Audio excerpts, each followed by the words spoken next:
જય શ્રી કૃષ્ણ, જય દ્વારકાધીશ મિત્રો. આજે આપણે અધ્યાય 18નો 28મો શ્લોક સમજીશું.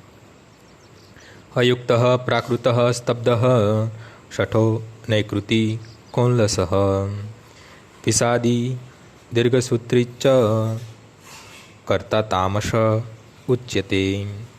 જે કરતા હંમેશા શાસ્ત્રાર્થને વિરુદ્ધ કર્મ કરે છે, જે ભૌતિકવાદી, જિદ્દી, કપટી તથા અન્ય લોકોનું અપમાન કરવામાં કાબેલ હોય છે, અને જે સદા આળસુ, ખિન્ન તથા કામ કરવાના નાહક ઢીલ કરનાર હોય છે, તે તમોગુણી કહેવાય છે.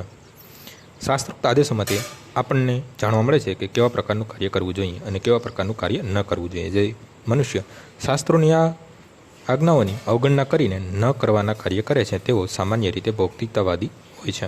તેઓ શાસ્ત્રોના આદેશો પ્રમાણે નહીં, પરંતુ પ્રકૃતિના ગુણો અનુસાર કાર્ય કરે છે. આવા કરતાં સૌજન્યશીલ હોતા નથી અને સામાન્ય રીતે બહુ ધૂર્ત તથા અન્યનું અપમાન કરવામાં કાબેલ હોય છે. તેઓ ઘણા આળસુ હોય છે અને કામ હોવા છતાં તે બરાબર કરતા નથી, અને પછી તે કામની પાછળથી કરવા માટે બીજે મૂકી દે છે. તેથી તેઓ ખિન્ન રહે છે.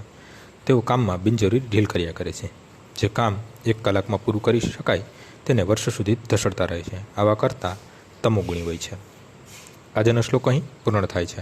આવતીકાલે ફરીથી સવારે 6 વાગ્યે મળીશું. જય શ્રી કૃષ્ણ.